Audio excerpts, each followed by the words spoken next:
Career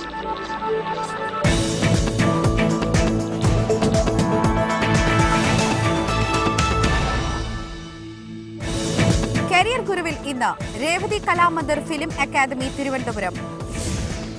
management പഠനത്തെക്കുറിച്ച് Sri BS Warrier. കേരളത്തിനുള്ളിൽ മികച്ച രീതിയിലുള്ള സിനിമാ പഠനം സാധ്യമാക്കുന്നു തിരുവനന്തപുരത്തുള്ള Revathi Kalamandir film academy. Cinema കുടുംബത്തിന്റെ നേതൃത്വത്തിലുള്ള ഈ സംരംഭം സിനിമാ ലോകത്ത് പുതിയ പ്രതിഭകളെ വാർത്തെടുക്കുക എന്ന ഉദ്ദേശത്തോടെയാണ് ആരംഭിച്ചിരിക്കുന്നത്. ഏതു ഫിലിം സ്കൂളിനെയും വെല്ലുന്ന സൗകര്യങ്ങളാണ് വിദ്യാർത്ഥികൾക്കായി ഇവിടെ ഒരുക്കിയിരിക്കുന്നത്.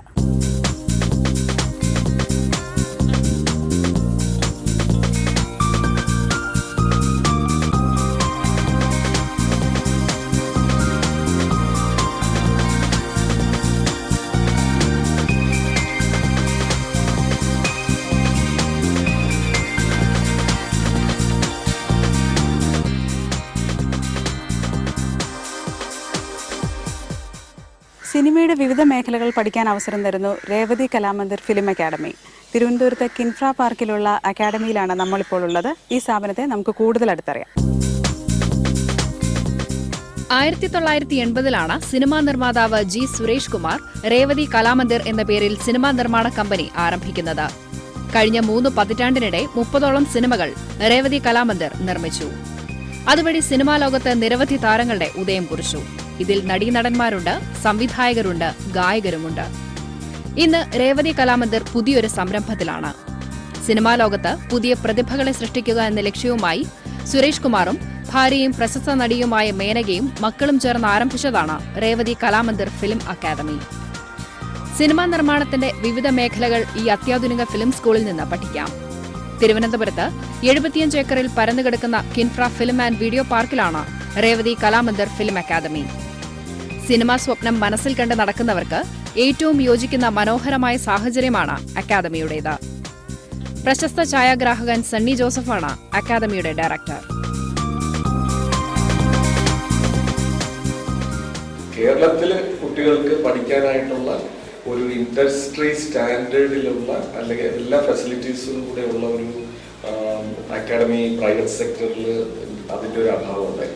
അപ്പം അങ്ങനെയാണ് പിന്നെ സുരേഷ് കുമാറും മേനക മാഡവും എല്ലാം കൂടെ ചേർന്ന് ഇങ്ങനെ ഒരു പിന്നെ നമ്മുടെ ഫിലിം ഇൻഡസ്ട്രിക്ക് വേണ്ടി തന്നെ സഹായകരമാകുന്ന എല്ലാ തരത്തിലും പ്രൊഫഷണൽ എക്സാക്റ്റിറ്റ്യൂഡുള്ള അതിൻ്റെ ക്വാളിറ്റേറ്റീവായിട്ടുള്ള ട്രെയിനിങ് കൊടുക്കുന്ന ഒരു സ്ഥാപനം ഉണ്ടാക്കണമെന്ന് കരുതി.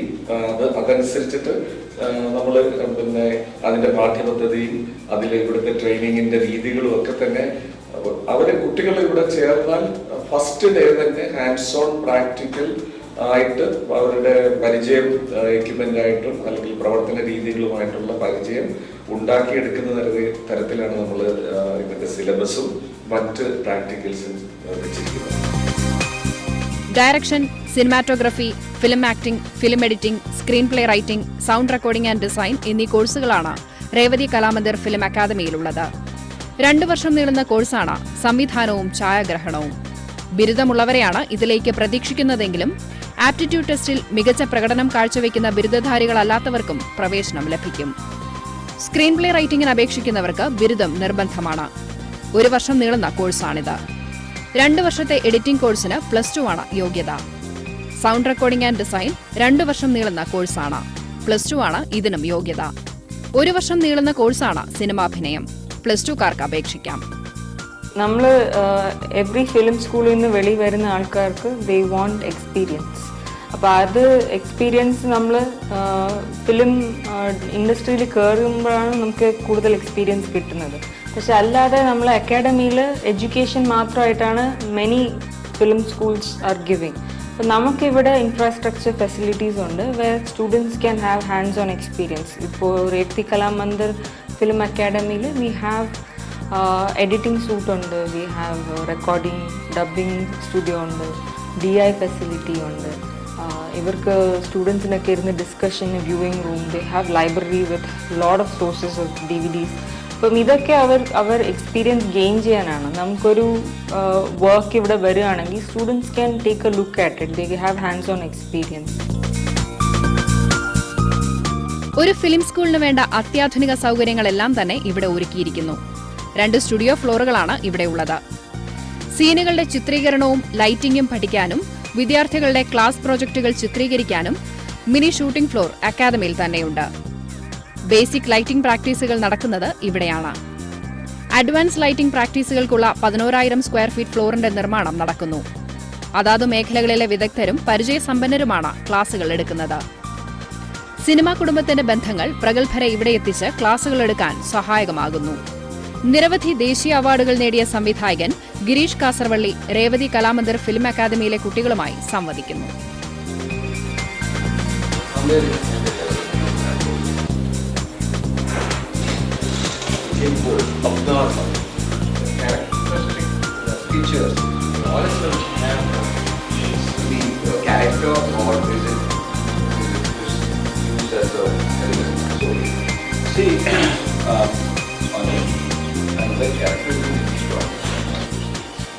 പ്രൊഫഷണൽ മൈക്രോഫോണുകളും സൗണ്ട് സ്യൂട്ടുകളും ഇവിടുത്തെ സൗണ്ട് സ്റ്റുഡിയോയിലുണ്ട്. സൗണ്ട് റെക്കോർഡിംഗിലും മൾട്ടിട്രാക്ക് മിക്സിംഗിലും വിദ്യാർത്ഥികൾക്ക് പ്രാക്ടിക്കൽ ട്രെയിനിംഗ് നൽകുന്നത് ഇവിടെയാണ്. ലൈവ് സൗണ്ടുകൾ ശേഖരിക്കലും ഇവരുടെ ട്രെയിനിങ്ങിന്റെ ഭാഗമാണ്. ലൊക്കേഷൻ സൗണ്ട് റെക്കോർഡിംഗിനായി അത്യാധുനിക റെക്കോർഡറുകളും ഷോട്ട് ഗണ്ണുകളുമുണ്ട്.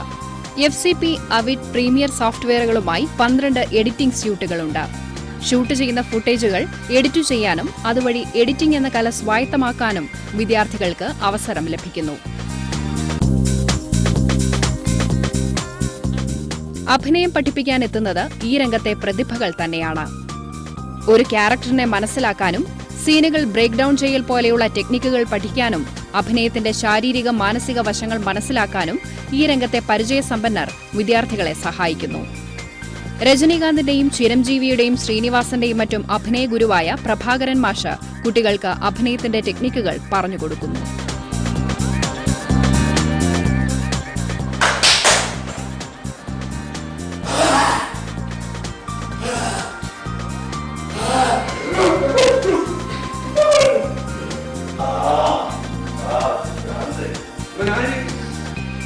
പല പ്രശ്നങ്ങളും വിചാരിക്കുന്നവരൊന്നുമില്ല.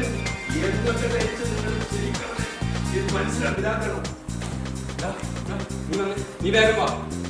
ഞാനൊരു പെണ്ണ് പോകത്ത് കടിച്ചതാ അറിയില്ല. സമയല്ലേ നീ വാ. അവിടെ പോവടാ. നീ എന്ത് ഫ്രണ്ടാ ഒന്ന് പോടാ.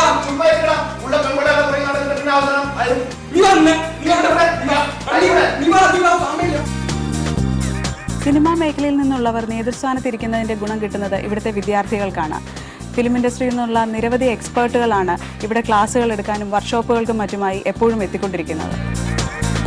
ലോക സിനിമകൾ കാണാൻ എല്ലാ ദിവസവും ഇവർക്ക് അവസരമുണ്ട്. മികച്ച വീഡിയോ ലൈബ്രറിയും വ്യൂയിംഗ് റൂമുമാണ് അക്കാദമിയിലുള്ളത്. എല്ലാ കോഴ്സിലുമുള്ളവർക്ക് സിനിമയെ കൂടുതൽ അടുത്തറിയാനും അവരുടെ അനുഭവ സീമകൾ വിപുലീകരിക്കാനും ഇത് സഹായകമാകുന്നു. ഞാൻ 16 വയസ്സിലാണ് അഭിനയിക്കാൻ വന്നത്. അപ്പോൾ എനിക്ക് ഒന്നും അറിഞ്ഞുകൂടാ, ക്യാമറ അറിഞ്ഞുകൂടാ, മേക്കപ്പ് അറിഞ്ഞുകൂടാ, ഒന്നും അറിഞ്ഞുകൂടാ. അപ്പോൾ അങ്ങനെയുള്ളൊരു കാലഘട്ടത്തിൽ അഭിനയിച്ചിട്ട് പല ഡയറക്ടേഴ്സിൻ്റെ അടുത്തും പല ക്യാമറാമാൻ്റെ അടുത്തും കിട്ടിയ എക്സ്പീരിയൻസ് കൊണ്ട് മാത്രമാണ് ഇന്ന് ഞാനിവിടെ നിൽക്കുന്നത്. പക്ഷേ ഇതെല്ലാം ഇവർക്ക് ഈ 1 വർഷം കൊണ്ടും 2 വർഷം കൊണ്ടുമാണ് ഇവിടെ കിട്ടുന്നത്. പക്ഷെ ടെക്നിക്കലി പറയുകയാണെങ്കിൽ പല വാക്കുകൾ എനിക്കിപ്പോഴും അറിയത്തില്ല. ടെക്നിക്കലി ഉള്ള വേർഡ്സ് ഒന്നും എനിക്ക് അറിയത്തില്ല. അപ്പോൾ ഇതെല്ലാം ഞാൻ ശരിക്കും പറഞ്ഞാൽ ഇവിടെ വന്ന് കാണാൻ വരുന്നത് പോലെ ഞാൻ തന്നെ കുറേ കാര്യങ്ങൾ പഠിക്കുന്നുണ്ട്. കാരണം ഇതൊന്നും നമ്മൾ പഠിച്ചിട്ടില്ല.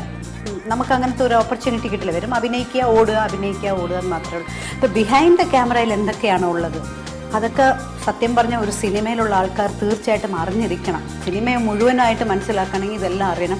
അതൊരിക്കലും കുറച്ച് നാൾ കൊണ്ട് മനസ്സിലാക്കാൻ പറ്റുന്ന കാര്യമല്ല.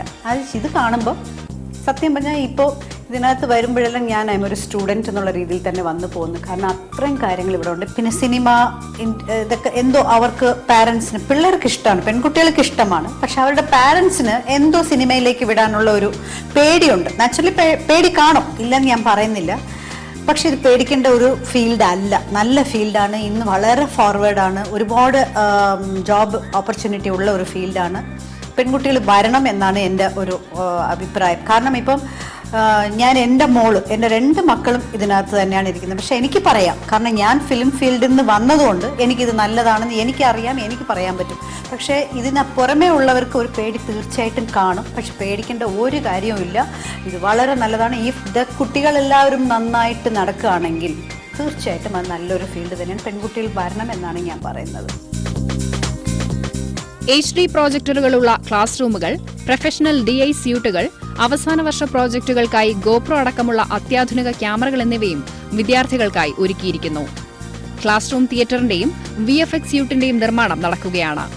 കിൻഫ്രയുടെ മനോഹരമായ ക്യാമ്പസ് സിനിമ പഠിക്കുന്നവർക്ക് മികച്ച സാഹചര്യമാണ് ഒരുക്കിയിരിക്കുന്നത്. ലൊക്കേഷന് വേറെ സ്ഥലം അന്വേഷിക്കേണ്ടതില്ല. ഡിപ്ലോമ ഫിലിമിന്റെ ചിത്രീകരണത്തിന് പോലും ഇവിടം ഉപയോഗപ്പെടുത്താം. നമ്മുടെ ഒരു ഡ്രീം അതാണ്. നല്ല ഈ കുട്ടികളുടെ ഇറങ്ങുമ്പോൾ തന്നെ അവരെ ഇൻഡസ്ട്രിയിലേക്ക് പരിചയപ്പെടുത്തുക എന്നുള്ളത് തന്നെയാണ് നമ്മുടെ ഉദ്ദേശം. അപ്പോൾ ഡിപ്ലോമ ഫിലിം 4 ഡിപ്ലോമ ഫിലിംസ്, അതായത് സാധാരണ എല്ലായിടത്തും 15 മിനിറ്റാണ് ഡിപ്ലോമ ഫിലിം, നമ്മളത് 30 മിനിറ്റ് ആക്കാനുള്ളൊരു തീരുമാനത്തിലാണ്. ആ 30 മിനിറ്റുള്ള ഏറ്റവും 4 സിനിമകൾ നന്നായിട്ടുള്ളത് എടുത്തിട്ട് അത് സെൻസർ ചെയ്തിട്ട് അത് തിയേറ്ററിൽ പ്രദർശിപ്പിക്കുക, അല്ലാതെ ഉള്ള നമ്മുടെ സോഴ്സ് വഴി സാറ്റലൈറ്റിലും അവിടെ ഇവിടെയൊക്കെ കാണിക്കുക. അതൊക്കെയാണ് നമ്മുടെ പുതിയ സംരംഭം ഉദ്ദേശിക്കുന്നത്. അപ്പോൾ ആ വക കാര്യങ്ങൾ വളരെ നൂതനമായ രീതിയിലുള്ള കാര്യങ്ങളാണ്. പുതിയ ആരും പരീക്ഷിക്കാത്ത, ആരും ചെയ്യാത്ത കാര്യങ്ങൾ. നമ്മുടെ ഉദ്ദേശം എന്ന് പറയുന്നത് ഇവിടുന്ന് ഇറങ്ങുമ്പോൾ കുട്ടികൾ നമ്മുടെ ഇൻഡസ്ട്രിയുമായിട്ട് പരിചയപ്പെടുന്ന രീതിയിലുള്ള കാര്യങ്ങളാണ് നമ്മൾ ചെയ്യുന്നത്. രാജ്യാന്തര നിലവാരത്തിലെ സിനിമാ പഠനം കേരളത്തിൽ സാധ്യമാക്കുന്നു Revathi Kalamandir film academy. Cinema കുടുംബത്തിന്റെ പാരമ്പര്യത്തിന്റെ തുടർച്ചയായി ഇനിയും നിരവധി പ്രതിഭകൾ ഇവിടെ നിന്ന് സിനിമാ ലോകത്തിന് ലഭിക്കുമെന്ന് പ്രതീക്ഷിക്കാം. നിരവധി തൊഴിലവസരങ്ങളുള്ള ഒരു മേഖലയാണ് സിനിമയുടേത്. ഇതുപോലെയുള്ള ഫിലിം ഇൻസ്റ്റിറ്റ്യൂട്ടുകളിൽ നിന്ന് പഠനം പൂർത്തിയാക്കുന്ന വിദ്യാർത്ഥികൾക്ക് അതുകൊണ്ട് തന്നെ ഒരു കാലത്തും ജോലിക്ക് ക്ഷാമം ഉണ്ടാകുന്നില്ല.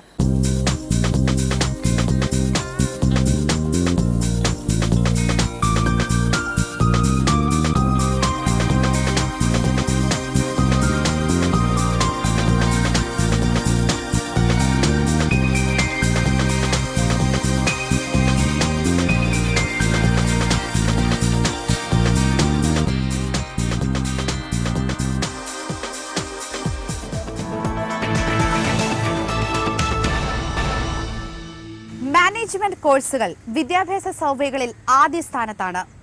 മാനേജ്മെന്റ് പഠനം വിശാലമായ ജോലി സാധ്യതകളാണ് വിദ്യാർത്ഥികൾക്ക് മുന്നിൽ തുറന്നു കൊടുക്കുന്നതും. ജോലി ചെയ്യുന്നവർക്ക് പോലും ഉപരിപഠനത്തിന് സാധ്യതയുമുണ്ട്. വ്യത്യസ്തമായ മേഖലകൾ കണ്ടെത്തി പഠിക്കാം.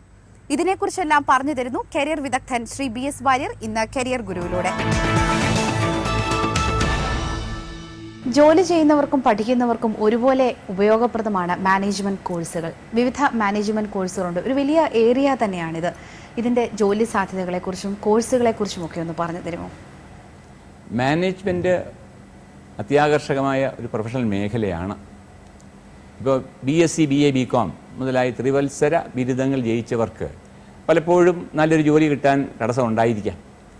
അവർക്ക് ഒരു മാനേജ്മെൻറ്റ് യോഗ്യത കൂടി, ഇപ്പോൾ MBA നമ്മൾ സാധാരണ പറയും, അല്ലെങ്കിൽ PGDM, ഒരു യോഗ്യത കൂടെ ഉണ്ടെങ്കിൽ തീർച്ചയായിട്ടും മാനേജ്മെൻറ്റ് പ്രൊഫഷനിലേക്ക് കടക്കാൻ സാധിക്കും. അപ്പോൾ ഈ മാനേജ്മെൻറ്റ് പ്രൊഫഷന് ഒരു പ്രത്യേകത ഉള്ളത് ഏത് സ്ഥാപനത്തിൽ പഠിച്ചത് പ്രധാനമാണ്. അപ്പോൾ നമ്മൾ കെമിസ്ട്രി BSc പഠിച്ചു എന്ന് പറയും. Chemistry BSc Ernakulam marriage college പഠിച്ചു, തിരുവനന്തപുരം യൂണിവേഴ്സിറ്റി കോളേജിൽ പഠിച്ചു, അല്ലെങ്കിൽ കോട്ടയം CMSc പഠിച്ചു. എവിടെ പഠിച്ചാലും ഒക്കെ വലിയ വ്യത്യാസമൊന്നുമില്ല. ഇതങ്ങനെയല്ല. IIM പഠിച്ചു, ഇന്ത്യൻ ഇൻസ്റ്റിറ്റ്യൂട്ട് ഓഫ് മാനേജ്മെൻറ്റ് പഠിച്ചു, അല്ലെ XLRI പഠിച്ചു എന്നൊക്കെ പറയുമ്പോൾ ആ സ്ഥാപനത്തിന്, ആ സ്ഥാപനത്തിന് വളരെ പ്രാധാന്യം കിട്ടുന്നുണ്ട്. അപ്പോൾ അങ്ങനെയുള്ള സ്ഥാപനങ്ങൾ കടക്കണമെങ്കിൽ നല്ല മത്സരത്തിൽ നേരിടുകയും വേണം. അതേപ്പറ്റി ഞാൻ തുടർന്ന് പറയാം. പക്ഷേ ഈ മാനേജ്മെൻറ്റ്, എന്താണ് ഈ മാനേജ്മെൻറ്റ്? ഏതൊരു സ്ഥാപനവും നടക്കണമെങ്കിൽ അത് ശരിയായിട്ട് പ്രൊഫഷണൽ മാനേജ്മെൻറ്റ് വേണമെന്ന് പറയും. പണ്ട് വെറുതെ ജീവിത പരിചയം കൊണ്ട് തന്നെ വലിയ സ്ഥാപനങ്ങളിൽ മാനേജ് ചെയ്തവരുണ്ട്. പക്ഷേ ഇന്നതൊരു സാങ്കേതിക വിഷയമായിട്ട് മാറിയിട്ടുണ്ട്. അപ്പോൾ അതനുസരിച്ചുള്ള പരിശീലനവും ആവശ്യമാണ്. ഏത് സ്ഥാപനത്തിലും വലിയ പ്രശ്നമായിട്ട് വരുന്നത് ആളുകളെ മാനേജ് ചെയ്യുന്നതാണ്. ഇപ്പോൾ യന്ത്രങ്ങളുണ്ട്, ഉപകരണങ്ങളുണ്ട്, അവയൊക്കെ കേടുവന്നാൽ അത് മാറ്റാവുന്ന എൻജിനീയറിംഗ് ടെക്നോളജി ഉണ്ട്, അതിൽ വിദഗ്ധരും ധാരാളമുണ്ട്. പക്ഷേ ഏറ്റവും സങ്കീർണമായ യന്ത്രമാണ് ഈ മനുഷ്യ മനസ്സ് എന്ന് പറയുന്നത്. അപ്പോൾ അത് HR ഹ്യൂമൻ റിസോഴ്സ് മാനേജ്മെൻറ്റ് ഒക്കെ പറയും. മനുഷ്യൻ്റെ കാര്യങ്ങൾ മാനേജ് ചെയ്യാൻ വളരെ സങ്കീർണമാണ്. അപ്പോൾ വളരെയേറെ ആളുകൾ പ്രവർത്തിക്കുന്ന സ്ഥാപനങ്ങൾ ഏറ്റവും മികച്ച നിലയിൽ പോകണമെങ്കിൽ മാനേജ്മെൻറ്റ് ശാസ്ത്രീയമായി പഠിച്ച് യോഗ്യത നേടി പരിചയമുള്ളവരുണ്ടെങ്കിൽ അത് ഭംഗിയായിട്ട് കൊണ്ടുപോകാൻ സാധിക്കും എന്നുള്ളതാണ്. അപ്പോൾ ഈ മാനേജ്മെൻറ്റ് തന്നെ ഒന്നല്ല. ഞാനിപ്പോൾ ഹ്യൂമൻ റിസോഴ്സ് ഒരു വാക്ക് പറഞ്ഞു. അതുപോലെ മറ്റ് ചില ശാഖകളുണ്ട് മാനേജ്മെൻറ്റ് തന്നെ. ഇപ്പോൾ മാർക്കറ്റിംഗ് എന്നൊരു ശാഖയുണ്ട്, ഫൈനാൻസ് ഒരു ശാഖയുണ്ട്, സിസ്റ്റംസ് ഒരു ശാഖയുണ്ട്, പ്രൊഡക്ഷൻ എന്നൊരു ശാഖയുണ്ട്. എന്താണ് ഇതൊക്കെ? ഇപ്പോൾ HR ഹ്യൂമൻ റിസോഴ്സസ് എന്ന് പറയുന്നു. അപ്പോൾ ഒരു സ്ഥാപനം അത് പ്രവർത്തിക്കണമെങ്കിൽ ഓരോ ജോലിയും ചെയ്യാൻ ഏറ്റവും പറ്റിയ ആളുകളെ കണ്ടെടുത്തണം. അപ്പോൾ അതിന് റിക്രൂട്ട്മെൻ്റ് ഉണ്ട്. എന്ത് ക്വാളിഫിക്കേഷൻ, എന്ത് യോഗ്യത വേണം, എന്ത് പരിചയം വേണം, എന്തെല്ലാം വ്യക്തിപരമായ യോഗ്യതകൾ, പേഴ്സണൽ ആട്രിബ്യൂട്ട്സ് ഉണ്ടായിരിക്കണം ഈ ആളിന്, ഇതൊക്കെ നോക്കി തീരുമാനിക്കാം. അവർക്ക് എങ്ങനെയാണ് പ്രതിഫലം നൽകുന്നത്, എത്ര രൂപ ശമ്പളം കൊടുക്കണം, അതിൻ്റെ അടിസ്ഥാനം എന്താണ്, അതിന് ചില മാനദണ്ഡങ്ങൾ കാണും. വെറുതെ തോന്നിയ പോലെ ഒരാൾക്ക് 5000 കൊടുത്തു, ഒരാൾക്ക് 10000 കൊടുത്തു, 30000 കൊടുത്തു, അങ്ങനെയല്ലല്ലോ. അപ്പോൾ അതിനെങ്ങനെയാണ് നിശ്ചയിക്കുന്നത്, അവർക്കെങ്ങനെയാണ് പ്രൊമോഷൻ കൊടുക്കുന്നത്, അവർ തെറ്റ് ചെയ്താൽ തെറ്റോ കുറ്റമോ ചെയ്താൽ എന്താണ് ശിക്ഷ കൊടുക്കേണ്ടത്, എപ്പോഴാണ് പിരിച്ചുവിടേണ്ടതുണ്ടോ, ഈ ഉദ്യോഗസ്ഥന്മാരുടെ സംഖ്യ, ജോലിക്കാരുടെ സംഖ്യയൊക്കെ വേണ്ട വിധത്തിൽ കൂട്ടുകയോ കുറയ്ക്കുകയോ ചെയ്ത് കമ്പനിയുടെ ചെലവുകൾ എങ്ങനെ കുറയ്ക്കാം, അവർക്ക് ശിക്ഷണ കാര്യങ്ങൾ അങ്ങനെ, ഇതൊക്കെ നടത്തുന്ന കാര്യമാണ് ഹ്യൂമൻ റിസോഴ്സസ് എന്ന് പറയുന്നത്. ഫൈനാൻസ് എന്നൊരു സെഗ്മെൻ്റ് ഉണ്ട്. പലരും ഞാൻ MBAക്ക് പോയി MBAക്ക് പറയാറുണ്ട്. അങ്ങനെയല്ല, അതിൽ ഏത് പഠിച്ചു എന്നുള്ള ഏറ്റവും പ്രധാനമാണ്. അപ്പോൾ ഫൈനാൻസ് പറഞ്ഞാൽ ഒരു കമ്പനിയുടെ സാമ്പത്തികമായ കാര്യങ്ങളെ പറ്റി എല്ലാം നിർണായക തീരുമാനങ്ങൾ എടുക്കണം. ഏത് കമ്പനിയും പ്രവർത്തിക്കുന്ന ലാഭത്തിന് വേണ്ടിയാണ്. ആ ലാഭം അത് മുഖ്യ ലക്ഷ്യമാണ്. അപ്പോൾ അത് ലാഭം വരണമെങ്കിൽ പല കാര്യങ്ങളും ശ്രദ്ധിക്കണം. എവിടെ കടമെടുക്കുന്നത് എങ്ങനെയാണ്, കടം വീട്ടുന്നത് എങ്ങനെയാണ്, ഓരോ കാര്യങ്ങൾ എങ്ങനെയാണ് തുകകൾ വകയിരുത്തുന്നത്, അതൊക്കെ ബുദ്ധിപൂർവ്വം ഓരോ ഡിപ്പാർട്ട്മെൻറ്റ് വന്ന് ചോദിക്കും, എനിക്കിത് വേണം അത് വേണം എന്ന് ചോദിച്ചുകൊണ്ടിരിക്കും. അപ്പോൾ അവരെല്ലാം തൃപ്തിപ്പെടുത്തുക എന്നുള്ളതല്ല. നല്ല മാനേജറുടെ ഒരു ഗുണം നോ എന്ന് പറയാനുള്ള കഴിവാണ്. വേണ്ട, ഇല്ല എന്നിവിടെ പറയാനും കഴിയും. എല്ലാവരെയും പ്രീതിപ്പെടുത്താൻ സാധിക്കില്ല. എല്ലാവരെയും ഒരാൾ പ്രീതിപ്പെടുത്താൻ ശ്രമിച്ചാൽ അവർ ആരെയും പ്രീതിപ്പെടുത്തുകയില്ല എന്ന് പഴമൊഴിയുണ്ട്. അപ്പോൾ അത് സാധിക്കുകയില്ല. അപ്പോൾ ഇതൊക്കെയാണ് ഹ്യൂമൻ റിസോഴ്സസ് എന്ന് പറഞ്ഞ് ഞാൻ പറഞ്ഞു. ഫൈനാൻസ് എന്ന് പറഞ്ഞു. പിന്നെ ഒന്ന് പ്രൊഡക്ഷനാണ്. പ്രൊഡക്ഷൻ എന്ന് പറഞ്ഞാൽ എങ്ങനെയാണ് സാധനങ്ങൾ ഉണ്ടാക്കുന്നത്, അതിൻ്റെ സാങ്കേതിക വശമുണ്ടെങ്കിലും അതിന് വേണ്ട മാനേജ്മെൻറ്റ് സേവനങ്ങളും അതിന് വേണ്ട പിൻബലവും നൽകുന്ന അതിനാവശ്യമായ കാര്യങ്ങൾ ഒത്തുകൊടുക്കുന്നതാണ് നമ്മൾ പ്രൊഡക്ഷൻസ് പറയും, അല്ലെങ്കിൽ ഇപ്പോൾ ഓപ്പറേഷൻസ് എന്ന് പറയും. രണ്ടും ഒന്ന് തന്നെയാണ്. പ്രൊഡക്ഷൻ അല്ലെങ്കിൽ ഓപ്പറേഷൻ എന്ന് പറയുന്ന ഒരെണ്ണമുണ്ട്. പിന്നെ മാർക്കറ്റിംഗ് ഏറ്റവും പ്രധാന കാര്യമാണ്. ഇപ്പോൾ എപ്പോഴും നമ്മൾ വ്യവസായ മേഖലയിൽ നോക്കിയാൽ കിടമത്സരം വളരെയേറെ ഉണ്ട്. നമ്മൾ പുതിയ ഒരു ഉൽപ്പന്നം കൊണ്ടുവരുന്നു. ആ ഉൽപ്പന്നം കൊണ്ടുവരുമ്പോൾ അത് നമ്മുടെ ഉപഭോക്താക്കൾക്ക് എങ്ങനെ ഇണങ്ങുമെന്ന് നോക്കണം, അവരുടെ താല്പര്യങ്ങൾ നോക്കണം. ഞാനൊരു സോപ്പ് ഉണ്ടാക്കി മാർക്കറ്റിലേക്ക് ഇറക്കി, ആ സോപ്പിനെ എങ്ങനെയാണ് ആളുകൾ സ്വീകരിക്കുന്നത്, അതിൻ്റെ വലിപ്പം ശരിയാണോ, കയ്യിലെടുക്കാൻ സൗകര്യമില്ലെന്ന് പറയുന്നുണ്ടോ, അതിൻ്റെ ഗന്ധം ഇഷ്ടമല്ലെന്ന് പറയുന്നുണ്ടോ. അപ്പോൾ അതിൻ്റെ ഓരോരോ ഒരു മോട്ടോർ സൈക്കിൾ ഇറക്കുന്നു, ആ മോട്ടോർ സൈക്കിൾ ഓടിക്കുന്നവരുടെ ഇതിനെപ്പറ്റിയുള്ള അഭിപ്രായം എന്താണ്, അഭിപ്രായങ്ങൾ എടുക്കണം. അടുത്ത മോട്ടോർ സൈക്കിൾ ഉണ്ടാക്കുമ്പോൾ അതിനെ പരിഷ്കരിച്ച് ഉണ്ടാക്കണം. പിന്നെ അത് മാത്രമല്ല, പലപ്പോഴും പുതിയ ഉൽപ്പന്നങ്ങൾ ഉണ്ടാക്കുന്നുണ്ട്. പുതിയ ഉൽപ്പന്നങ്ങൾ ഉണ്ടാക്കുമ്പോൾ ആ ഉൽപ്പന്നങ്ങൾ വേണം എന്ന് പുതിയ ഉപഭോക്താക്കൾക്കും പഴയ ആളുകൾക്കും തോന്നത്തക്ക രീതിയിലുള്ള പരസ്യം ഉണ്ടാക്കണം. അപ്പോൾ നമുക്ക് അവരിൽ താല്പര്യം ഉളവാക്കണം. പുതിയ പുതിയ സാധനം ഇങ്ങനെ വരും, ഇങ്ങനൊരു സാധനം വരുന്നു, ഇന്ന് വരെ ലോകം കണ്ടില്ലാത്തതാണ്, പ്രത്യേക സാധനമാണ്, ഞങ്ങളുടെ കമ്പനിക്ക് മാത്രമേ ഉള്ളൂ. പരസ്യങ്ങൾ വന്നു, അഡ്വർടൈസ്മെൻറ്റ് വന്നു. അത് പലതരത്തിലും ഉണ്ടാകും പരസ്യങ്ങൾ. പലപ്പോൾ അഡ്വർട്ടോറിയൽ പത്രങ്ങളിൽ കൊടുക്കും. ഒരു കമ്പനിയുടെ കാര്യങ്ങളൊക്കെ പറഞ്ഞ് ഉൽപ്പന്നം പറയും, അതൊരു പരസ്യമാണ്. വായിച്ചാൽ പരസ്യമല്ല, ലേഖനമാണെന്ന് തോന്നും. അതിൻ്റെ മാനേജിംഗ് ഡയറക്ടർ നിൽക്കുന്നത് പടം കൊടുത്തു, അല്ലെങ്കിൽ ടെലിവിഷൻ കൊടുക്കുന്നു, റേഡിയോയിൽ കൊടുക്കുന്നു, സിനിമ സ്ലൈഡ് കൊടുക്കുന്നു, അല്ലെ കഥകൾ ഇറക്കുന്നു, പാംഫ്ലെറ്റ് ഇറക്കുന്നു, അല്ലെ വലിയ വലിയ മേളകൾ ഉണ്ടാക്കുന്നു. ഇതെല്ലാം പരസ്യവും മാർക്കറ്റിങ്ങിൻ്റെ ഭാഗമാണ്. ഇത് ഒന്ന്. പിന്നെ സിസ്റ്റംസ് പറയും. ഇപ്പോൾ ചെറിയൊരു സ്ഥാപനം, ഒരു ഹോട്ടൽ നടത്തുന്ന ഒരാൾ 10 പേരേ ഉള്ളൂ, അതേക്കൊക്കെ മാനേജ് ചെയ്ത് പോകാം.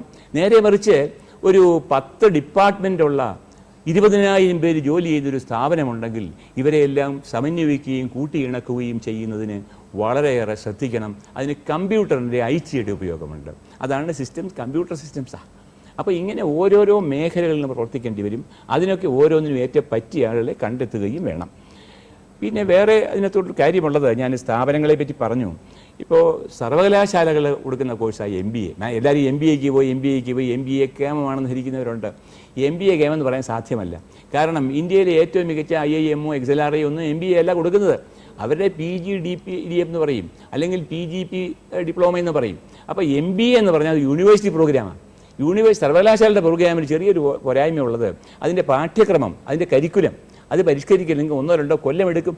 അപ്പോൾ ഈ മാനേജ്മെൻറ്റ് രംഗത്ത്, വ്യവസായ രംഗത്ത്, വാണിജ്യ രംഗത്ത് അതിവേഗം മാറ്റങ്ങൾ വരുന്ന യുഗമാണ്. ഇപ്പോൾ ഇന്ത്യയിലെ ഏറ്റവും പ്രമുഖ സ്ഥാപനങ്ങൾ IIM, Indian institute of management, അത് അഹമ്മദാബാദ്, ബാംഗ്ലൂർ, കൽക്കട്ട, ലക്നൗ, ഇൻഡോർ, കോഴിക്കോട് ഉണ്ട്. പിന്നെ കൂടാതെ ഉദാഹരണം വേറെ ഒരു 13 XLRI എന്ന സ്ഥാപനം ജംഷഡ്പൂരിലുണ്ട്.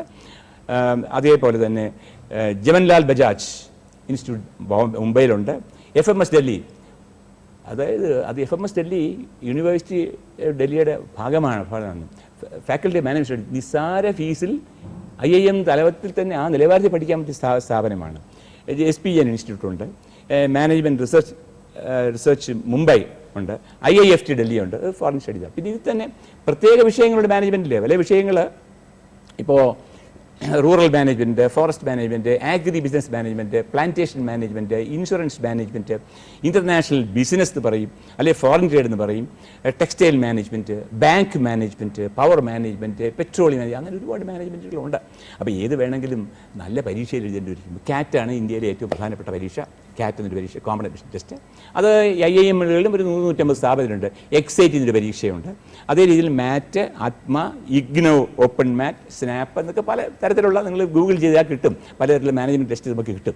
അപ്പോൾ ഏത് ടെസ്റ്റ് പോയാലും അതിൽ പ്രധാനപ്പെട്ട കാര്യങ്ങൾ, ഇപ്പോൾ ക്വാണ്ടിറ്റേറ്റീവ് എബിലിറ്റി, ഡേറ്റ ഇൻ്റർപ്രിട്ടേഷൻ, ഇത് പഠിക്കും. വെർബൽ എബിലിറ്റി, ലോജിക്കൽ റീസണിങ് പഠിക്കും. ഇപ്പോൾ അന്താരാഷ്ട്ര തലത്തിൽ ഏറ്റവും വലിയ സ്ഥാപനങ്ങളിൽ വെളിയിൽ പോകണമെങ്കിൽ GMAT എന്നൊരു പരീക്ഷയുണ്ട്. ആ GMAT 1.5 മണിക്കൂർ പരീക്ഷയാണ്. ഈ വിഷയങ്ങൾ ഇപ്പോൾ ഇംഗ്ലീഷ് പഠിക്കുന്ന സാധാരണഗതിയിലുള്ള കോളേജിൽ ഇംഗ്ലീഷ് അല്ല.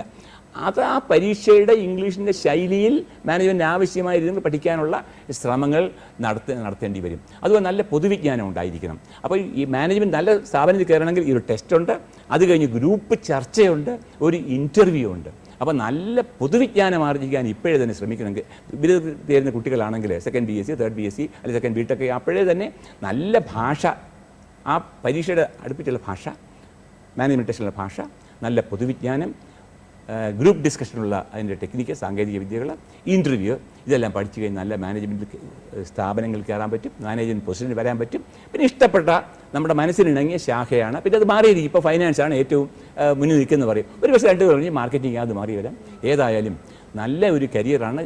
ഈ ബിരുദത്തിന് പഠിക്കുമ്പോൾ തന്നെ ഇതിൻ്റെ കൂടെ ശ്രദ്ധിച്ച് മുന്നോട്ട് പോയി കഴിഞ്ഞാൽ നല്ല മാനേജർ ആകാൻ സാധിക്കും. സാധ്യതയുള്ള മികച്ച കരിയറാണ് മാനേജ്മെൻറ്റ്. വളരെ വൈഡായിട്ടുള്ള ഒരു ഏരിയ ആണ് മാനേജ്മെന്റ് എന്ന് പറയുന്നത്. അപ്പം വിവിധ മാനേജ്മെന്റ് കോഴ്സുകളെക്കുറിച്ചും അതിൻ്റെ സാധ്യതകളെക്കുറിച്ചും കുട്ടികൾക്ക് ചില സംശയങ്ങളുണ്ട്. അവയിലേക്ക് നമുക്ക് പോകാം. ഫോറസ്ട്രി മാനേജ്മെന്റ് പഠിക്കണം എന്നുണ്ടെങ്കിൽ ഫോറസ്ട്രിയിലെ ഒരു ഹയർ ഡിഗ്രി, അതിലൊരു പ്രൊഫഷണലിസം നേടണമെന്നുണ്ടോ? അതിൻ്റെ ആവശ്യമില്ല. ഫോറസ്ട്രി ബിരുദം ചുരുക്കം കാർഷിക സർവകലാശാലകളിൽ മാത്രമേ ഉള്ളൂ. ഏതെങ്കിലും വിഷയത്തിലെ 3 വർഷമെങ്കിലും ദൈർഘ്യമുള്ള ബിരുദം 50% മാർക്കോടെ ജയിച്ചവർക്ക് ഫോറസ്ട്രി മാനേജ്മെൻറ്റ് പഠിക്കാം. അതിൻ്റെ ഏറ്റവും പ്രമുഖ സ്ഥാപനം പൊതുമേഖലയിലാണ്, ഭോപ്പാലിലാണ്, Indian institute of forestry management. അവിടെ 2 വർഷത്തെ post graduate diploma in forestry management ഉണ്ട്. അതുകൊണ്ട് ഫോറസ്ട്രി തന്നെ പഠിച്ചവർക്കാണ് ഫോറസ്ട്രി മാനേജ്മെൻറ്റ് ഇല്ല, ഏത് ബിരുദധാരിക്കും പോകാവുന്ന മേഖലയാണ്. ലോകത്തിൽ അംഗീകാരമുള്ള GMAT എഴുതാൻ ഇന്ത്യയിൽ സെൻറ്ററുകളുണ്ടോ? ഇന്ത്യയിൽ GMAT സെൻറ്ററുണ്ട്. ഏതാണ്ട് 17 സെൻറ്ററുകളുണ്ട് ഇന്ത്യയിൽ. ഇപ്പോൾ കൊച്ചി, കോയമ്പത്തൂർ, ബംഗളൂരു, ചെന്നൈ, മുംബൈ, ഡൽഹി തുടങ്ങിയ 17 സെൻറ്ററുകളുണ്ട്. ഇത്രയും വളരെ വലിയൊരു സബ്ജക്റ്റിനെ കുറിച്ച് കുറഞ്ഞ വാക്കുകളിൽ മനസ്സിലാക്കി തന്നതിന് വളരെയധികം നന്ദി. കരിയർ ഗുരുവിന്റെ ഇന്നത്തെ എപ്പിസോഡ് ഇവിടെ പൂർണ്ണമാകുന്നു. നിങ്ങളുടെ അഭിപ്രായങ്ങൾക്കും നിർദ്ദേശങ്ങൾക്കുമായി ഞങ്ങൾ കാത്തിരിക്കുന്നു. വിലാസം: പ്രൊഡ്യൂസർ കരിയർ ഗുരു, മനോരമ ന്യൂസ്, അരൂർ, ആലപ്പുഴ. കരിയർ ഗുരുവിന്റെ ഈ അധ്യായം കാണുന്നതിനായി ലോഗിൻ ചെയ്യുക manoromanews.com.